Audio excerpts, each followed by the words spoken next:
नमस्कार, मैं हूं शुभ मिश्रा और आप देख रहे हैं जोहार झारखंड। चलिए करते हैं बुलेटिन की शुरुआत। और झारखंड के मुख्यमंत्री हेमंत सोरेन कल दिल्ली में जब पहली दफे खुद पर लगे आरोपों पर चुप्पी तोड़ी तो लगा कि वे पत्थर खदान की लीज की फांस पर खुलकर बोलेंगी, सीधा जवाब देंगी। लेकिन आज दूसरे दिन भी वो विरोधियों को ही ढाल बनाकर मामले से दूर रहने की कोशिश करते रहे, जबकि इस मुद्दे पर बीजेपी और हमलावर हो चुकी है।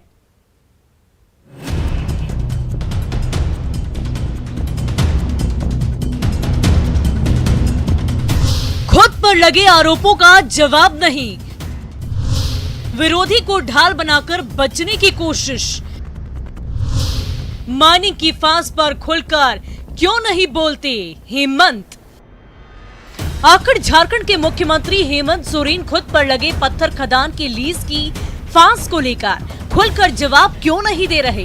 क्यों लगातार दूसरे दिन भी हेमंत सीधे तौर पर जवाब देने की बजाय विरोधियों को ही ढाल बनाकर आरोपों से बचते या छिटकते नजर आ रहे हैं? ये सवाल इसलिए क्योंकि शनिवार को पहली बार दिल्ली दौरे पर गए सीएम हेमंत सोरेन ने कहा था कि जो बात आई सो आई, तो दूसरे दिन रविवार को भी हेमंत लगभग वैसे जवाब देते ही नजर आए। आरोप जिनने लगाया है अभी तो वही कोर्ट बने हुए हैं, वही वकील बने हुए हैं, वही पिटिशनर बने हुए हैं, वही जज बने हुए हैं। अब क्या जवाब देना है? जवाब जहां देना है वहां दिया जाएगा ना। इसको मीडिया ट्रायल करके क्या हासिल होना है? मुख्यमंत्री हेमंत सोरेन पर आरोप झारखंड के पूर्व सीएम रघुवर दास की ओर से लगाया गया था कि पत्थर के खदान का लीज खुद हेमंत सोरेन और उनके भाई यानी कि बसंत सोरेन के नाम पर है। मामला पीएम, गृह मंत्री, निर्वाचन आयोग से लेकर झारखंड हाई कोर्ट तक पहुंच चुका है। लेकिन आरोपों का खुलकर जवाब देने की बजाय हेमंत विरोधियों पर ही भड़ास निकाल रहे। बड़ा अजीब हालत है हमारे विरोधियों का। ये चाहते नहीं कि कोई काम करें, इनकी नैया तो डूब ही गई। ये चाहते हैं कि हम तो डूब गए, इनको भी डुबा के चलते हैं। मामला बेहद गंभीर है, ऑफिस ऑफ प्रॉफिट से जुड़ा है। सो बीजेपी भी हेमंत को लेकर अपने रुख में ढिलाई बरतने के मूड में कतई नहीं है। रांची में बीजेपी प्रदेश कार्यालय में पार्टी कोर कमेटी की बैठक के बाद दीपक प्रकाश का ये बयान सुन लीजिए। उनकी पत्नी के नाम पर आवंटन हुआ इंडस्ट्रियल डिपार्टमेंट की ओर से, इंडस्ट्री डिपार्टमेंट की ओर से। उनकी पत्नी ने आवेदन दिया था। उनके साली ने जमीन आवंटित किया, वो भी भारतीय जनता पार्टी का कोई कार्यकर्ता नहीं बल्कि उनकी पत्नी ने। इसी प्रकार से उनके प्रेस सलाहकार ने जो जमीन लिया, लीज लिया, वो भी भारतीय जनता पार्टी के द्वारा आवेदन नहीं दिया गया था बल्कि स्वयं।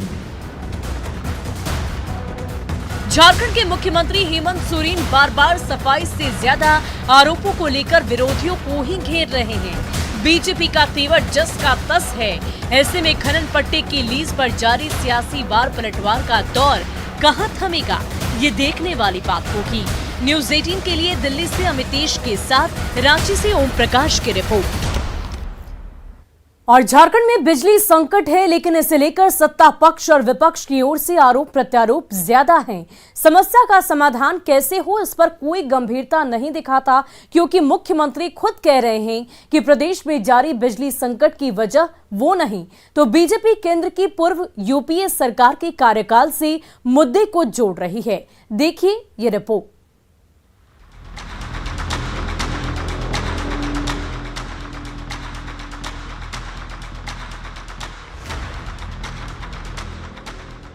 झारखंड में गहराए बिजली संकट से जनता परेशान है। लोग गर्मी के थपेड़ों के बीच बिजली की कटौती से घंटों हर दिन 2-4 हो रहे हैं, लेकिन मुख्यमंत्री से लेकर विपक्षी पार्टियों के नेता आरोप प्रत्यारोप के बीच ही फंसे हुए हैं। दिल्ली दौरे पर गए हेमंत सोरेन जब रविवार को मीडिया से मुखातिब हुए तो सवाल बिजली का पूछा गया, तो जवाब भी सुनिए।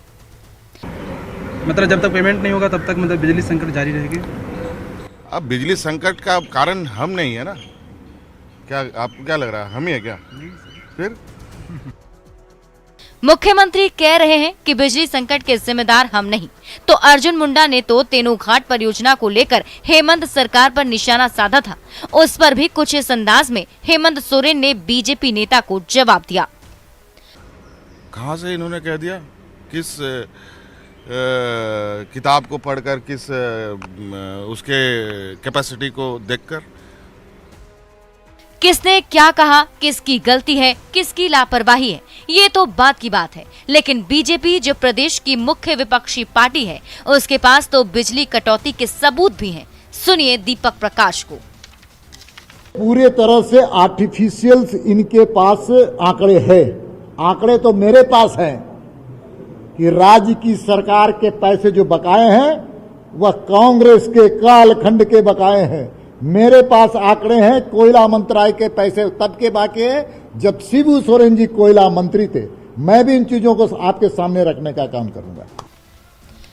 कुल मिलाकर यही कहा जा सकता है कि प्रदेश की जनता बिजली संकट से जूझ रही है, लेकिन नेता हैं कि एक दूसरे को नीचा दिखाने में जुटे हुए हैं। समस्या का समाधान होगा कैसे, इस पर किसी का ध्यान नहीं। न्यूज़ 18 के लिए दिल्ली से अमितेश के साथ रांची से ओम प्रकाश की रिपोर्ट। और न्यूज़ 18 बिहार झारखंड की खबर का बहुत बड़ा असर हुआ है। झारखंड के सबसे बड़े अस्पताल रिम्स में फर्श पर इलाजरत मरीजों को अब बेड मुहैया कराया जाएगा। जमीन पर इलाज करा रहे मरीजों को लेकर खबर दिखाए जाने के बाद स्वास्थ्य मंत्री बन्ना गुप्ता ने संज्ञान लिया है। ये रिपोर्ट देखिए।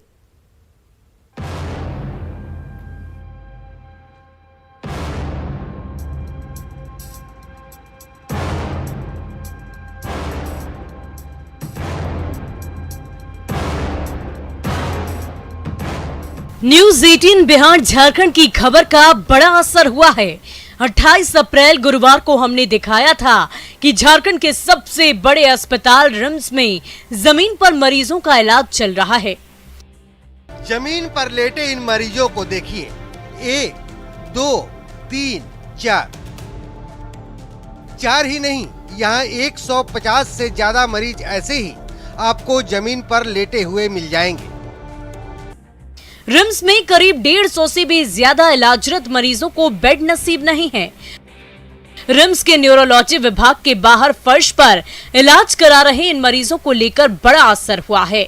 खबर दिखाए जाने के बाद स्वास्थ्य मंत्री बन्ना गुप्ता ने संज्ञान लिया। अब जमीन पर लेटे इन मरीजों को नेत्र विभाग की ए वार्ड में भर्ती कराया जाएगा। आपकी बात को आपने जब मुझे इस संबंध में दूरभाष पे सूचना दी तो मैंने उसको हमारे डायरेक्टर साहब को तुरंत सूचित कर दिया है और तुरंत उस पर यथासंभव उचित कदम उठाने का उनको निर्देश दिया है।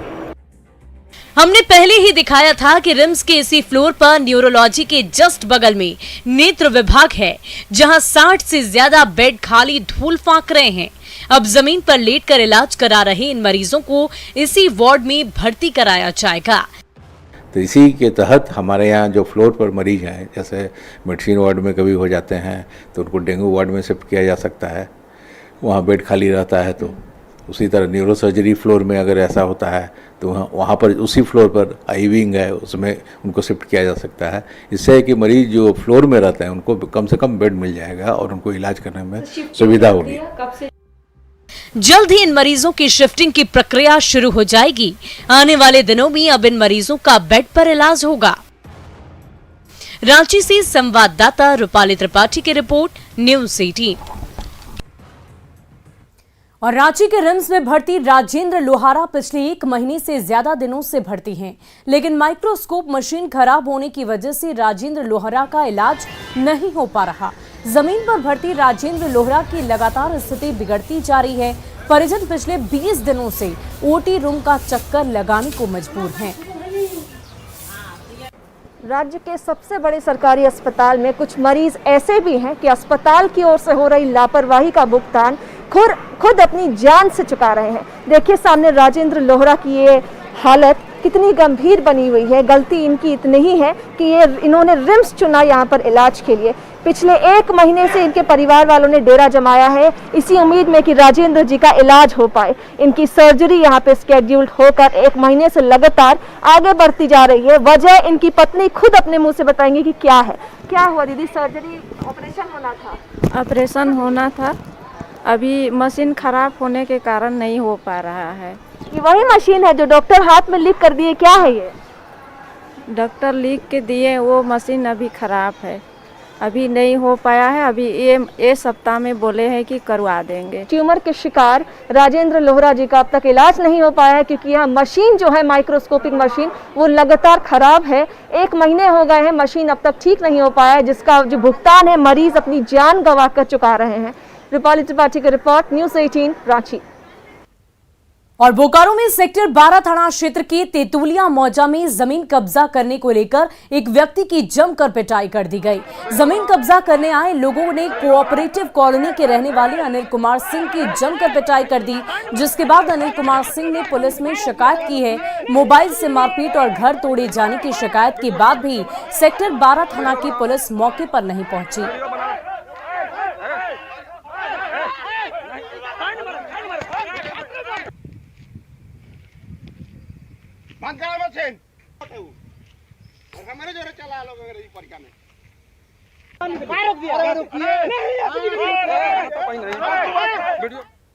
वहीं गोड्डा सदर अस्पताल में मरीजों को सड़ा हुआ फल बांटा जा रहा है। आज सभी मरीजों को नाश्ते में सड़ा हुआ फल मिला, जिसके बाद एक मरीज के परिजन ने जमकर बवाल काटा और सिविल सर्जन के पास शिकायत की है। सदर अस्पताल के भर्ती मरीजों ने बताया कि फल इतने ज्यादा खराब थे कि कईयों ने तो सीधे उसे कूड़ेदान में फेंक दिया। ये तस्वीरें देखकर आप समझ सकते हैं किस प्रकार ये सड़े हुए फल मरीजों को दिए जा रहे थे और इसी को लेकर परिजनों ने अपनी नाराजगी जाहिर की।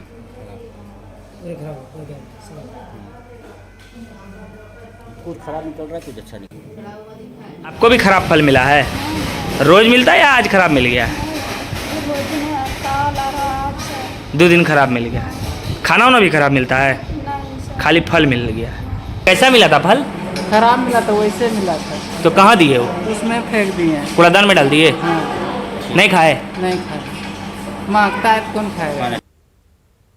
वहीं कुश्ती में अंतर्राष्ट्रीय पदक जीतकर गढ़वा पहुंची महिला पहलवान प्रियंका के सम्मान में कार्यक्रम का आयोजन किया गया, जिसमें मंत्री मिथिलेश ठाकुर ने शिरकत की। प्रियंका ने किर्गिस्तान में कांस्य पदक जीता है और देश का नाम रोशन किया है। समारोह में प्रियंका के साथ उनके परिवार को भी सम्मानित किया गया। समारोह में मंत्री मिथिलेश ठाकुर ने कहा कि राज्य में खिलाड़ियों को सभी तरह की सुविधाएं दी जा रही है।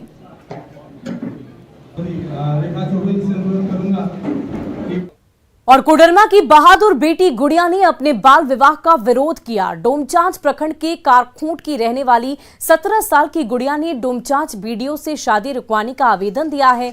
दरअसल 12 मई को गुड़िया की शादी तय है, लेकिन नाबालिग गुड़िया अभी शादी नहीं करना चाहती। जब घर वालों को समझाने से बात नहीं बनी तो गुड़िया ने बीडीओ से शादी रुकवाने का आवेदन दिया। 15 साल की उम्र में भी गुड़िया ने अपनी शादी का विरोध किया था। अब 2 साल बाद एक बार फिर गुड़िया बाल विवाह के खिलाफ अपनी आवाज बुलंद कर रही है। बता दें कि गुड़िया बाल मित्र गांव से भी जुड़ी है और गांव की उपमुखिया भी है। वहीं पूरे मामले पर डोमचांच के बीडीओ ने कहा कि बहादुर बेटी का सम्मान किया जाएगा, साथ ही साथ परिवार वालों को भी समझाएंगे। बाल विवाह होने वाला है, बाल विवाह रुकाने के लिए हम ब्लॉक गए थे।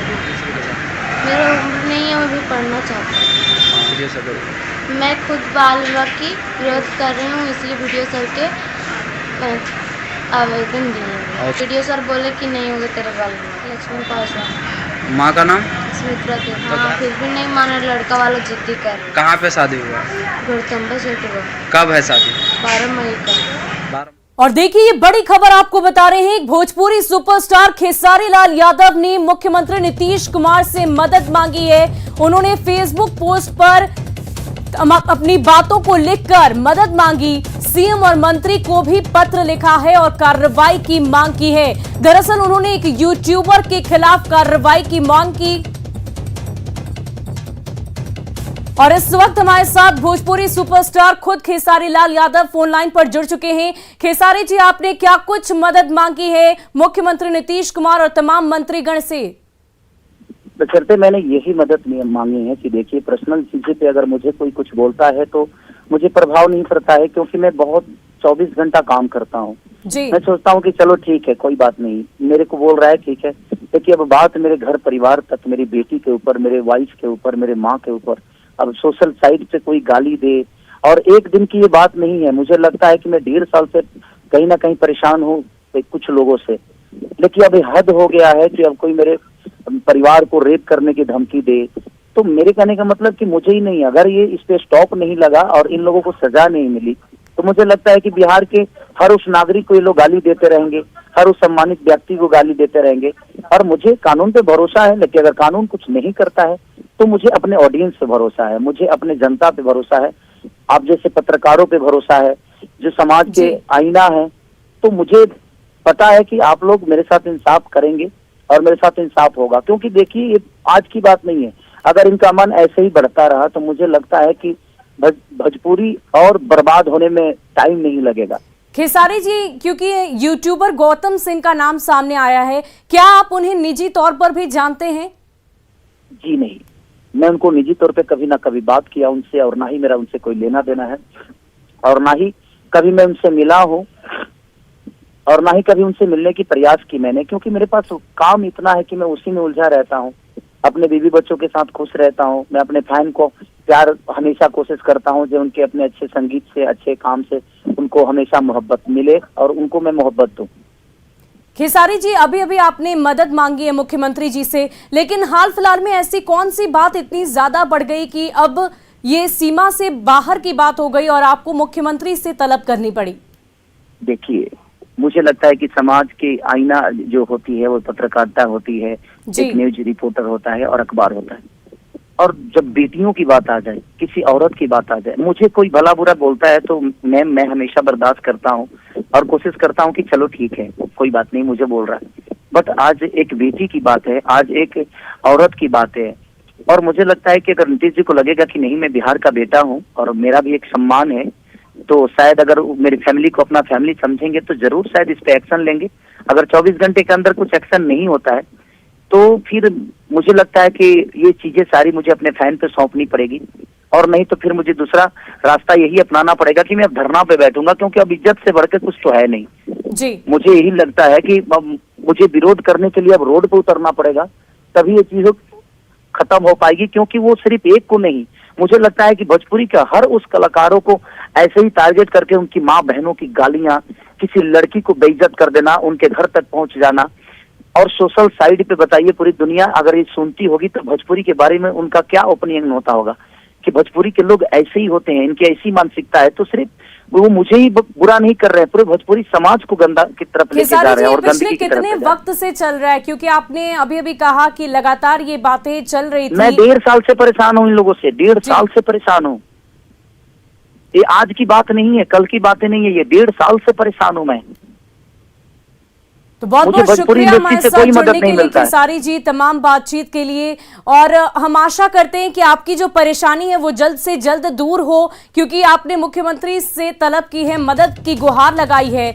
और ये बड़ी खबर आपको इस वक्त की बता रहे हैं, खेसारी लाल यादव ने मुख्यमंत्री नीतीश कुमार से मदद मांगी है।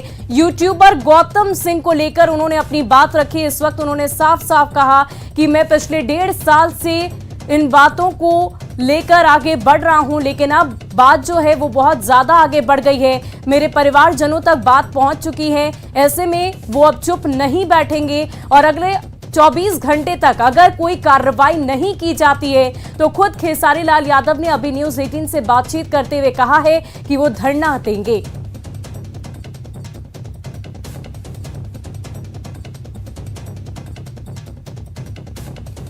और चलिए अब बढ़ते हैं अगली खबर की ओर। धनबाद के बाजारों में ईद को लेकर लोगों की चहल पहल बढ़ गई है। कोरोना के कारण पिछले 2 साल से त्योहार की रौनक भले ही फीकी पड़ गई हो, लेकिन इस बार ईद में पूरी छूट है और लोगों में भारी उत्साह भी है। वहीं स्थानीय दुकानदार भी बाजार की बढ़ती रौनक से और ज्यादा उत्साहित हैं। और गढ़वा जिले में 45 डिग्री सेल्सियस की भीषण गर्मी से लोगों को राहत मिली है। आज दोपहर में धूल भरी आंधी चलने लगी, जिसके बाद झमाझम बारिश हुई।